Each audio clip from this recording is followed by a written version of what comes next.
Bueno, pues hoy vamos a ver en este capítulo o en este módulo un tema muy importante con la empresa Moitax y que nos toca a todos de cerca a los que queremos emprender en el mundo Amazon y demás. Y estamos con Sara.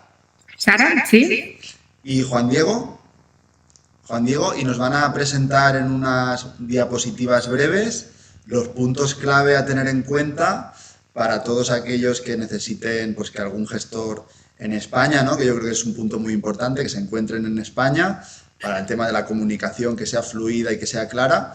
Todos aquellos que necesiten un gestor o pues una consulta a la parte fiscal que os puedan contactar. Así que vale. Adelante, os dejo el turno a vosotros, que sois los expertos y nada, muchas gracias Alberto por esta invitación.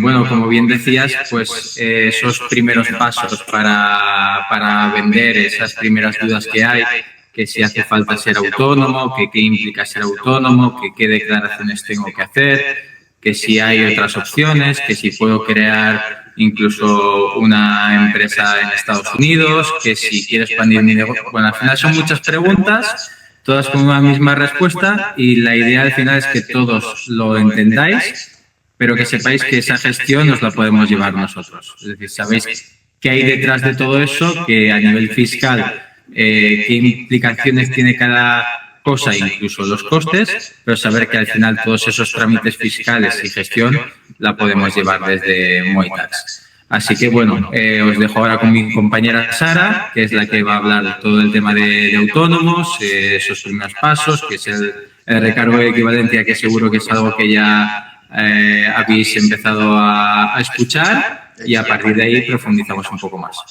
Muy bien, pues muy amable. Bueno, hemos estructurado un poco esta sesión, ¿vale? Centrándonos, pues eso, como ha dicho mi compañero Juan Diego, pues autónomo, pues la sociedad limitada y la LLC, que son las tres figuras fiscales que más pueden demandar en estos tiempos, ¿no? Empezaríamos por autónomo en recargo de equivalencia, ¿vale? Que es la figura fiscal que más que nada cuando un autónomo o una persona decide meterse en el mundo de Amazon es la que primero podría valerle, ¿vale? ¿Por qué recargo de equivalencia y no régimen general? Recargo de equivalencia es porque, bueno, al final una persona que vende en Amazon se dedica a la venta al por menor. La venta al por menor, que es minorista, en España te obligan a darte de alta en un régimen específico, que en este caso sería el recargo de equivalencia. Ese recargo, ¿vale? Lo que te conlleva, hay unos pros y unos contras. Por el tema del IVA, cuando tú estás en recargo de equivalencia, ese IVA que tú vendes no lo declaras, pero tampoco puedes soportarte el IVA de las compras. ¿Eso qué quiere decir? Que cuando tú compras para tener una inversión, pues compras un ordenador o compras productos aquí nacionales que llevan un IVA, ese IVA no te lo puedes deducir, ¿vale? Entonces esa es la figura que debería de cogerse una persona que vende en Amazon. Luego existe la posibilidad de no cogerte esta opción, pero solo si tu producto no vendes como minorista, sino que fabricas. Si tú eres fabricante y no eres minorista, sí que podrías estar en recargo de equivalencia. Vale, voy a matizar lo de fabricar porque no vale pegarle una pegatina en tu producto, ¿vale? Eso no es modificar el producto, no es fabricar. ¿Qué se considera fabricar para que nos entiendan? A ver, fabricar es tener un molde, tener un proyecto, tener algo específico donde tú estás fabricando, no tú, ¿vale? También puedes fabricar en una fábrica que contrates ese servicio, pero no me vale coger una taza, pegarle una etiqueta con tu logo y eso no es transformar el producto, ¿vale? Hay que tenerlo muy claro. Un packaging, por ejemplo, coger la materia prima y añadirle un packaging tampoco se considera fabricar. No, ¿vale? Eso hay que tenerlo muy claro. Porque mucha gente te dice, no, si yo modifico mi producto. No estás modificando tu producto. Tú estás añadiendo algo de valor a ese producto, pero no estás modificando o transformando el producto. ¿Vale? Entonces, ¿el recargo de equivalencia qué consiste? El recargo de equivalencia es un régimen especial de IVA, ¿vale? Que, como os he explicado antes, te permite no declarar ese IVA de las ventas, pero no te soportas ese IVA de las compras, ¿vale? Pero quitando eso, lo que hay que hacer es que cuando tú vas a comprar ese producto ese producto, porque los servicios no, pero cuando tú vas a comprar ese producto te tienen que emitir las facturas con recargo de equivalencia, ¿vale? Pregunta que siempre dicen, ¿qué pasa cuando compro en China y mi proveedor chino no me emite esa factura con recargo de equivalencia? Es lo primero que se me viene a la mente. Claro, nunca te va a emitir con recargo de equivalencia porque esa figura fiscal en China o en Europa no existe, ¿vale? Entonces, ¿qué se hace? Para pagar ese recargo de equivalencia, si tú haces esa importación por aduanas, cuando vas a pagar ese DUA, en ese DUA tú pagas ese IVA y ese recargo correspondiente, ¿vale? Entonces, al hacer esa importación por DUA, que es como se debe de hacer, ¿vale? Luego vendrá gente que te dice que hace otro tipo de importaciones que no son correctas. Ahí entramos ya en el mundo de los Incoterms, pero teniendo en cuenta que se hace todo legalizado, se nacionaliza la mercancía y se paga los impuestos. Efectivamente. Entonces, si tú pagas los impuestos, ahí cuando pasas por aduanas, tú pagas el recargo de equivalencia, ¿vale? Entonces, ahí estaría correctamente declarado. Vale. De acuerdo. O sea, hay que diferenciar, digamos, la materia, las mercancías que vienen desde China, esas sí que nos beneficiaríamos de no declarar el IVA de las ventas, bueno, no declararlo no, sino que no lo pagaríamos, ¿no? No, se lo quedaría el autónomo en recargo de equivalencia. No tendría que quitarse ese IVA de las ventas y declararlo, ¿vale? Hablamos de ventas nacionales en España. Nacionales y a particulares, entiendo. ¿O pueden vender también en B2B? También son B2B. Al final, el recargo de equivalencia tú no tienes que declarar IVA. Ok. Pero hablamos siempre de nacional, ¿vale? Puntualizamos eso. Es una buena figura quizá para empezar, ¿no? Sobre todo a vender en España, probar si este mundillo pues es para ellos y demás. Y te permite eso, ahorras también esa diferencia entre el 5,5 es el suplemento del recargo. 5,2. 5,2 hasta el 21, pues esa diferencia de porcentaje es lo que se ahorrarían a la hora de tener que... A ver, es una figura que para empezar, como estabas diciendo tú, a nivel nacional es muy buena porque cuando tú eres un autónomo en régimen general, sabes que todo lo que vendes, ese 21%, si es lo que vendes al 21 o si es el 10, te lo tienes que descontar, porque eso no es tuyo, lo tienes que devolver. En este caso, en recargo de equivalencia, sabes que todo lo que te entre en la cuenta por el producto que vendas, no tienes que descontarle nada porque sería para ti. ¿Vale? Entonces, sí que es verdad que nos evitamos eso. Es un régimen que es un poco más fácil para empezar porque los impuestos también se reducen un poco. Es decir, trimestralmente habría que presentar el 130, que es un modelo que es de IRPF, que son pagos a cuenta de la renta, ¿vale? Que se paga el 20% del beneficio, que eso es algo que lo tienen que pagar todos los autónomos, que estés en un régimen u otro, eso no hay ningún problema. Pero sí que es verdad que el modelo 303, que es la declaración de IVA, que cualquier autónomo en régimen general tiene que realizarla, un autónomo en recargo de equivalencia no tendría que hacerlo. Claro, por consecuencia, cambiamos a otro tipo de impuesto, pero es si se realizan un tipo de operaciones. Es decir, si el autónomo en recargo de equivalencia decide que, bueno, en este caso pasa porque Amazon emite muchas facturas de sus servicios desde Luxemburgo. ¿Vale? Eso es un país intracomunitario. Desde todos los países. Sí, pero imaginamos que su especialidad es emitir facturas. Emite facturas desde Luxemburgo, es un país intracomunitario, y entonces esa factura va a IVA cero porque las dos partes están en el ROI, que es el régimen de operadores intracomunitarios, ¿vale? Al ser las dos partes en el ROI, esa factura se emite a cero, ¿vale? Y entonces ahí sí que es verdad que el autónomo en recargo de equivalencia tiene la obligación de presentar un modelo que es el 309, ¿vale? Que ahí sí que hay que declarar ese IVA. Es la parte diferente que tendríamos con un autónomo en régimen general. Sí, ahí ya se empieza como un poquito a hacer un poco más complejo el tema, aunque tengo entendido que cada vez son menos las facturas que se emiten desde Luxemburgo por parte de Bueno, Amazon. a ver, no es así del todo. Sí que es verdad que el volumen ha ido bajando un poco, pero siguen habiendo muchas facturas emitidas desde países intracomunitarios. Entonces, eso un cliente, un autónomo que está en recargo de equivalencia, tiene que pagarlo, ¿vale? Entonces, cambia un poco con el régimen general porque el régimen general no tendría que hacer esa parte, pero el régimen general declara IVA y el recargo de equivalencia no.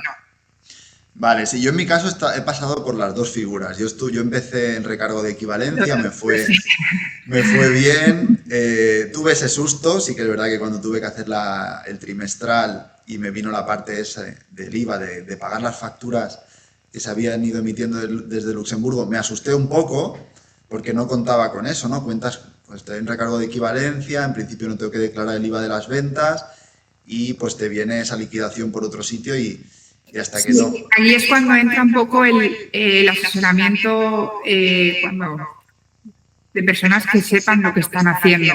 Claro. Aquí pasa un poco que la gente se piensa que no, yo estoy en recargo de equivalencia y a mí me han dicho que no tengo que declarar nada. No, no es así. Tú no tienes que declarar cosas que sean aquí nacionales, pero cuando entra algo de fuera, como por ejemplo estas facturas de Amazon, sí que es verdad que tenemos que declararlas. Y Hacienda lo sabe. No, como son de Europa, no, Hacienda lo sabe porque existen modelos paralelos donde se contrasta la información y entonces te pillan. Sí, entonces, si ponemos en una balanza la parte que te simplifica el autónomo en recargo de equivalencia y un poco las contras que tiene, ahí es donde cada uno tiene que evaluar, pues yo siempre ¿Qué tipo de mercado, ¿no? ¿Qué tipo de mercados y qué tipo de proveedores va a tener cada cliente personal?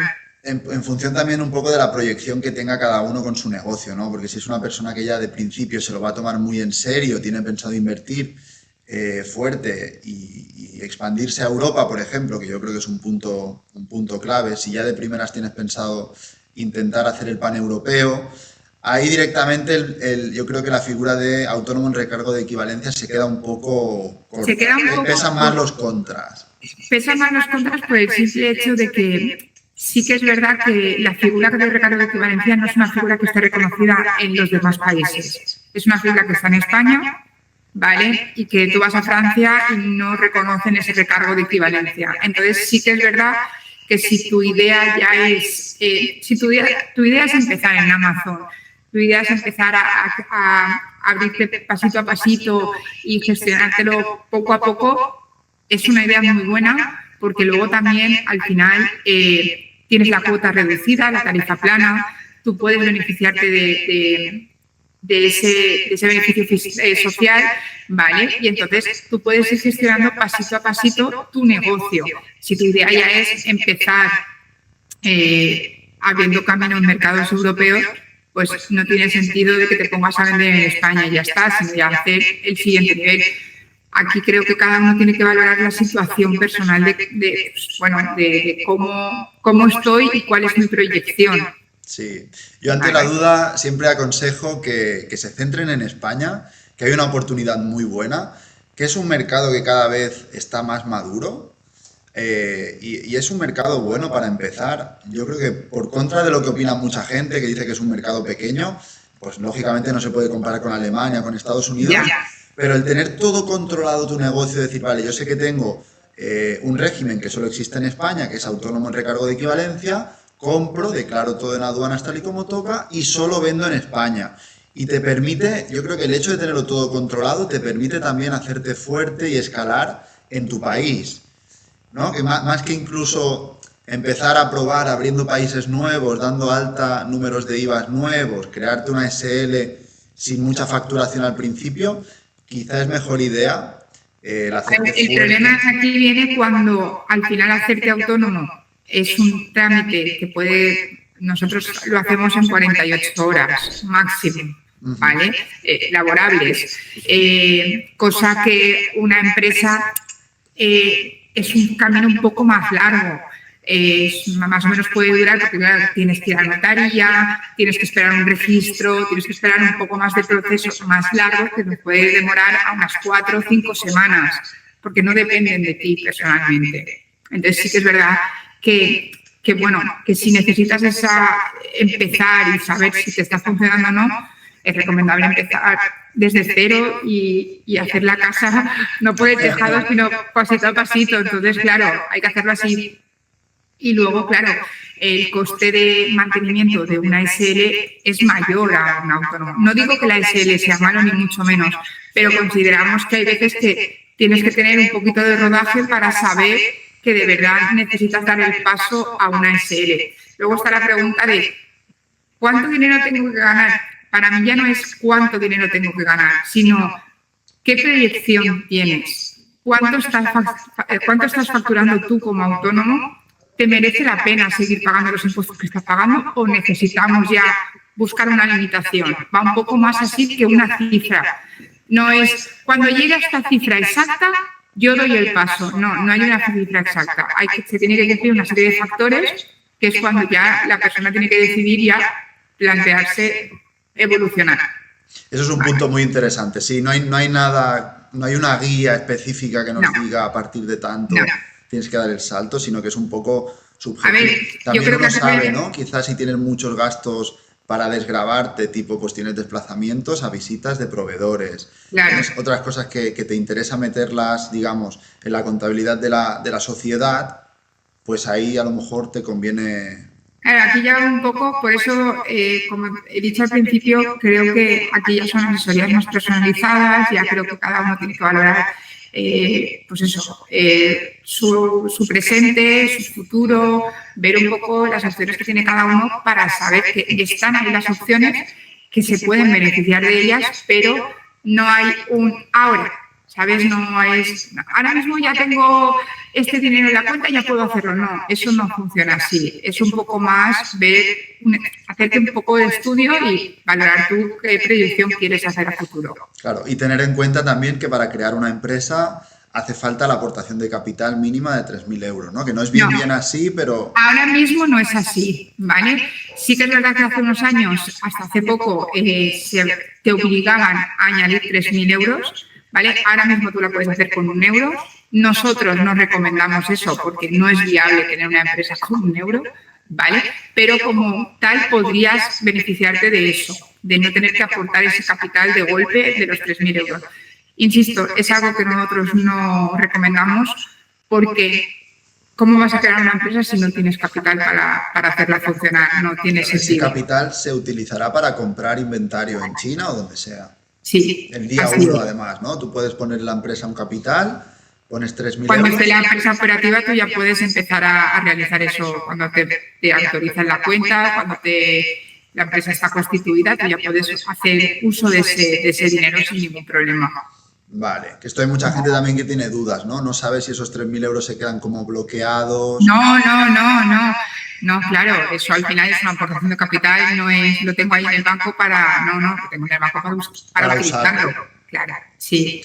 Bueno, vale. Muy bien, entonces... Ya te he puesto un poco en contexto lo que sería el autónomo y lo que es la sociedad, ¿vale? Sí que un apunte que pasa mucho con los autónomos, que la gente se piensa que no se tienen que dar de alta, ¿vale? Eso no es así.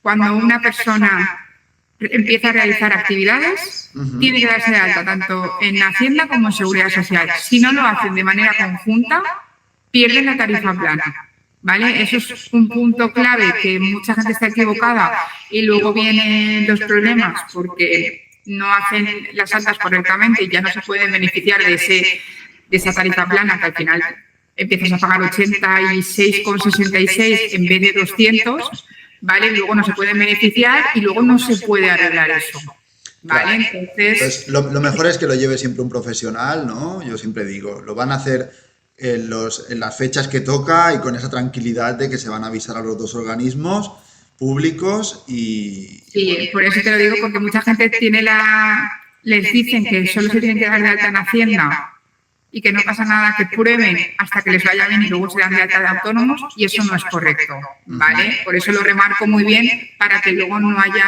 problemas y que se puedan beneficiar de algo que bueno, que para eso está. Sí, hay que acogerse a todos estos beneficios, sobre todo al principio, que tu foco debe estar en comprar productos y no diluir tu capital. Claro. Y estas pequeñas cosas luego cuando vienen los sustos, pues mejor claro, sí. tenerlas Luego bien te hechas. sabe mal, como asesor te sabe mal cuando te viene este tipo de persona, porque realmente sabes que lo están intentando hacer de la mejor manera posible, que igual no les han asesorado bien desde el primer momento, o la persona por querer hacerlo todo él y querer hacerlo todo rápido, luego no se pueden beneficiar de esto y te sabe mal porque, bueno, sabes que le vendría bien y que lo podría utilizar, pero que por no haberlo hecho en plazo, pues es un problema. Pues Alberto, ahora mi compañero Juan Diego va a seguir con un poquito más con los IVAs y otra figura fiscal como la que es la LLC, y con eso pues vamos continuando. Perfecto, Sara. Pues muchas gracias.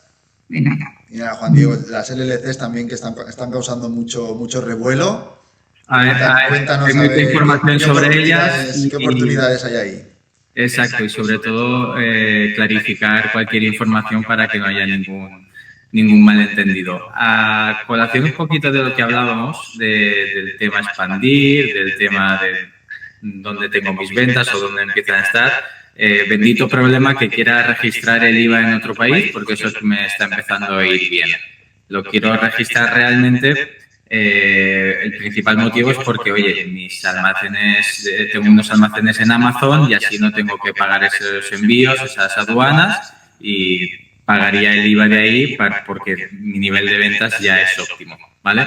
Entonces, ya tener en cuenta que principalmente el motivo por el que registro IVA en Alemania, en cualquier país europeo diferente, es porque mi volumen de ventas ya ha alcanzado un nivel óptimo y me sale a cuenta el hecho de poder almacenar en los almacenes de Amazon. Aún así, un paso previo dentro de esto es el tema de la ventanilla única, que seguramente también habéis oído hablar de ella, y es cuando pues estás empezando, tú vendes en España, pero te van surgiendo ciertas ventas también en diferentes países, Francia, etcétera. Al final, ahí dentro de todo hay un umbral, que son los 10.000 euros, donde ya se te exige, 10.000, ¿eh? Donde ya se te exige darte de alta en este régimen que se llama OSS, ventanilla única, para tenerlo todo en regla en ese sentido. ¿10.000 por país o 10.000 en conjunto en todos los países extranjeros? En conjunto. Ok. ¿Vale?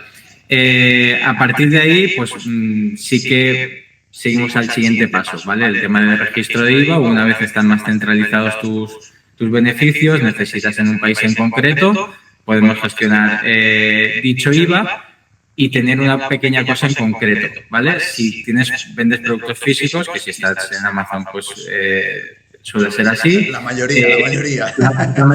Estos productos pueden conllevar algún tipo de residuo, llámalo embalaje, productos eléctricos, baterías, etcétera, ¿vale? Entonces, RAP, ¿no? Exacto, las declaraciones RAP o ERP, dependiendo de si lo ponemos en español o en inglés, que al final son esas declaraciones que tienes que hacer a final de año sobre esos residuos de tu producto que estás generando.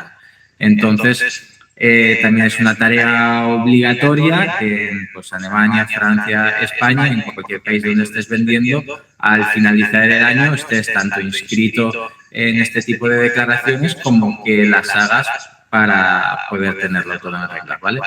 Ahí también invitamos que dentro de Movitax pues, gestionamos tanto la parte de IVA como tenemos todo el pack completo, como las declaraciones RAP.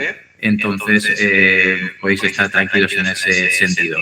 Sí que matizar una cosa de las declaraciones RAP.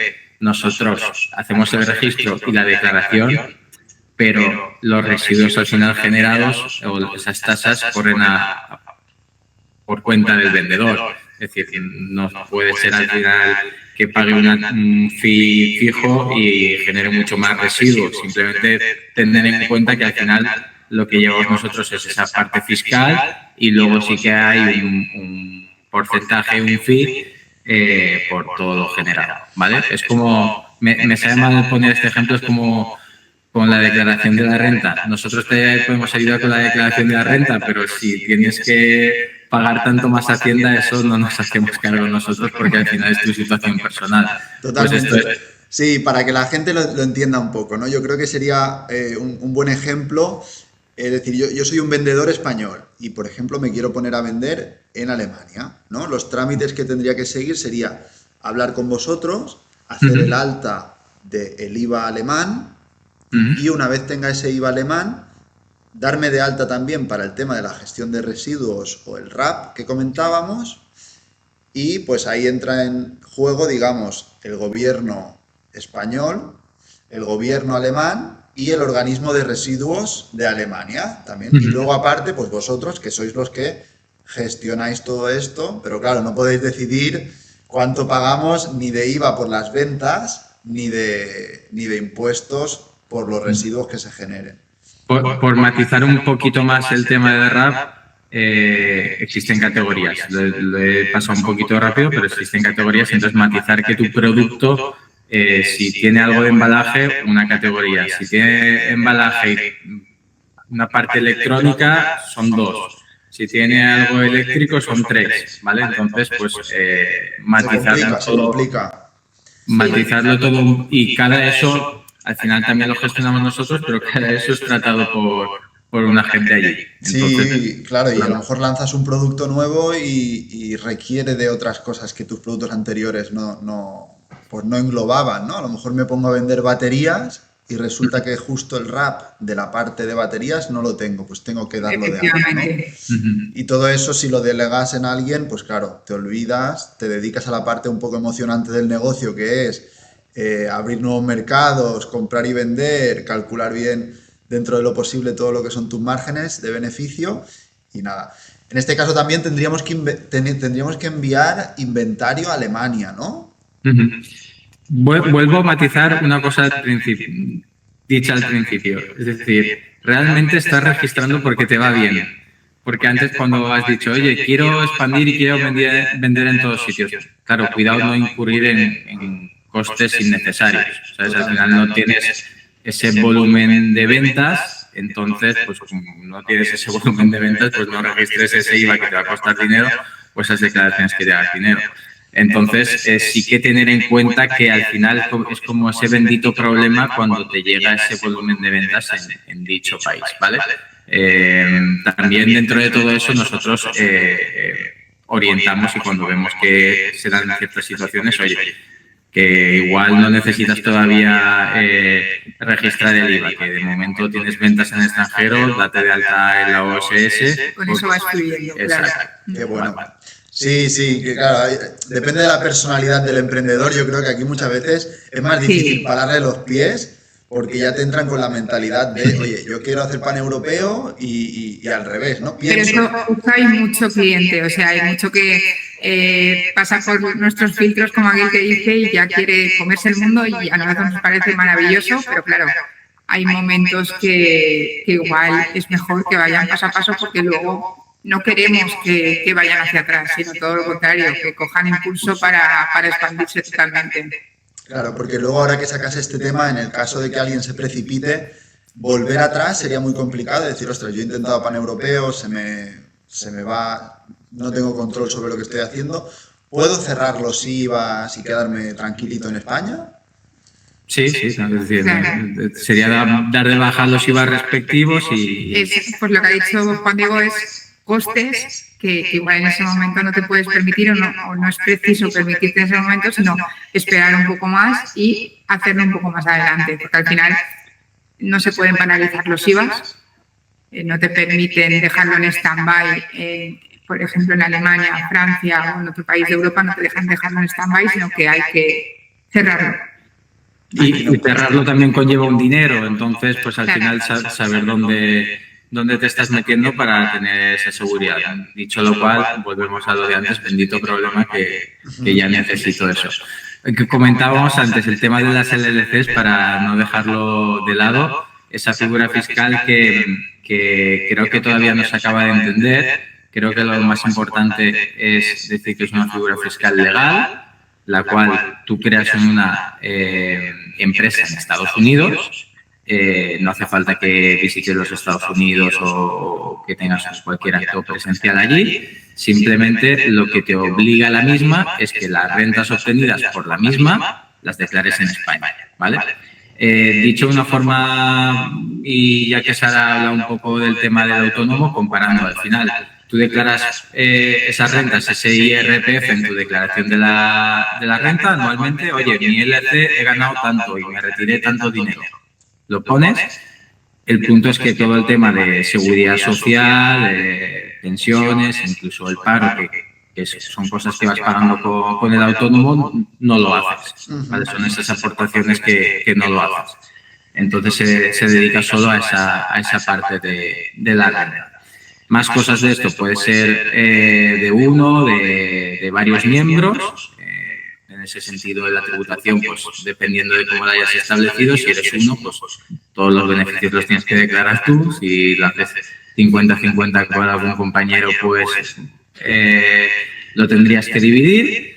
Y a partir de ahí, tener claro que a nivel impositivo, en Estados Unidos, a no ser que vendas allí, no tienes que pagar nada. Es decir, hay un tratado de doble imposición por el cual tú... a nivel de impuestos no tienes que asumir nada en Estados Unidos. ¿Qué tienes que hacer? Sí que tienes que presentar determinados formularios que os irán sonando, el 5472, el FBAR. Son formularios al final tanto informativos, al final demostrarle a la Hacienda americana que lo que estás haciendo pues está bien. Es una declaración un poco de tu estatus, de tu balance de la LLC, ¿vale? Entonces, realmente, si no vendes allí, no tienes que pagar impuestos y aquí, digo aquí, pero puede ser en cualquier país, realmente. País de residencia. Exacto. Lo que te obliga a la LLC es que pagues tus rentas en el país donde tengas tu residencia fiscal. O sea, sería una contabilidad mucho más sencilla, ¿no? Se trataría de que a final de año, si tienes beneficios, esa entidad LLC, que sería un símil a una SL en Estados Unidos, para que nos entiendan, actuaría como una entidad through pass, ¿no? Que le llaman, canaliza hacia ti los beneficios y entonces tú pagas el IRPF de lo que... Acorde a esos beneficios, sí. Sí, con un pequeño matiz, Alberto, es decir, no es como quede al final de año, sino si también te has ido retirando dinero, ¿sabes? Vale. Porque puede ser que hayas... Oye, a mitad de año retiré 10.000 euros y el siguiente semestre no me he ido también. Al final, pues es el global de ese año.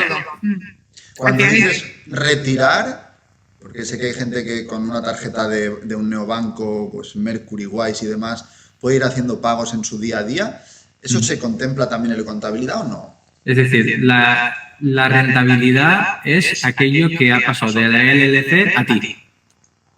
Vale. Que entra en tu cuenta personal. Exacto. Sí, entiendo. Que si has hecho compras porque, pues eso, compras de inventario, tú al final tienes esa operativa con la LLC y con tu negocio, ¿vale? No. Eso al final pues es un balance de pérdidas y ganancias y lo que compras por lo que vas ganando. Otra cosa es lo que ya vas recibiendo tú. Entonces, el balance final de la LLC al final de año y otro si te has hecho algún tipo de retirada, llámalo dividendo, etcétera. Al final, pues eso, la declaración de la renta, España te dice, oye, genial, puedes tener una LLC, pero las rentas ya no... También por esas rentas. Exacto. De la LLC y de cualquier tipo de actividad que tengas en el extranjero. Correcto, o sea que si necesitas comprarte un coche, por ejemplo, y necesitas coger el dinero de la LLC para pagar aquí el coche, tendrías que declarar ese... Tienes que tributar por ese rendimiento al final. Vale. Bueno, pues muy interesante. Como ha dicho Juan Diego, es una figura que es legal, ¿vale? Sí que es verdad que para hacerla legal y correctamente hay que seguir unos pasos y hay que hacerla bien, pero es una figura que se puede utilizar y aquí en España se podría vender, o en otros países de Europa, poniendo IVAs, es decir, creándoles IVAs a esa LLC, que no hay ningún problema, sería como si se hace con una SL o un autónomo, y esa empresa estaría legalizada totalmente aquí en España o en otros países de la Unión Europea y podría vender. Para vender necesita, eso sí, necesita registrarse en IVA, si no, no lo podría hacer. Y pagas el IVA de las ventas, ¿no? Aquí solo no pagarías el IVA de las ventas en Estados Unidos. ¿O no? Eso solo si vendes en Estados Unidos. Claro. Como extracomunitario no pagas el IVA en Estados Unidos, hasta ahí de acuerdo. Pero con una LLC, lo que yo venda en España, tengo que declarar el IVA, aunque me dé de alta en el IVA, ¿sí? Sí, tú tienes que declarar el IVA de las B2B. Vale, porque las B2C las recauda Amazon. Te lo recauda directamente y ya te paga la diferencia, sí, tengo algún compañero... Vale, pero de las B2B sí. Vale, pero claro, Amazon o cualquier otra plataforma, en ese sentido, no te dejan vender en sus mercados si no estás reconocido. En este caso, para reconocerte es obtener un IVA.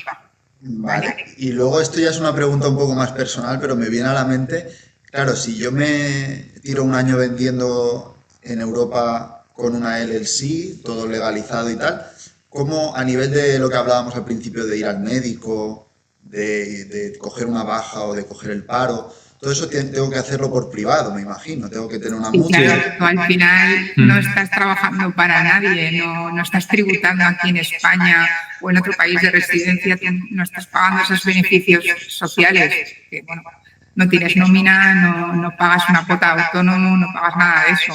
Al final la parte, vamos a decir, buena de estos, si lo tienes complementaria a otro trabajo, ya que en tu trabajo por cuenta ajena estás aportando a ese tipo de prestaciones, y con la LLC, pues realmente si tienes trabajo por cuenta ajena y eres autónomo, pues estás doblemente aportando. Total. Entonces, con la LLC sería, pues en ese sentido, que no aportarías y esa renta pues te entraría un poco, coloquialmente dicho, más limpia.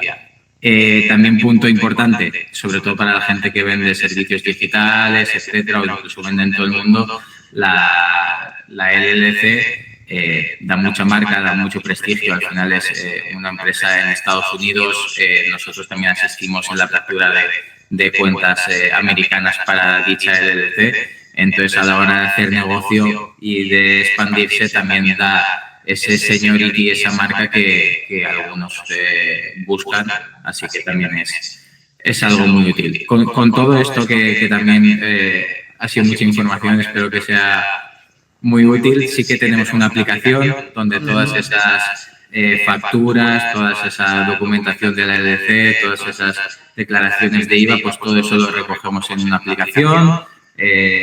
Tenéis contacto con nuestros gestores para hacer llamadas de WhatsApp, correo.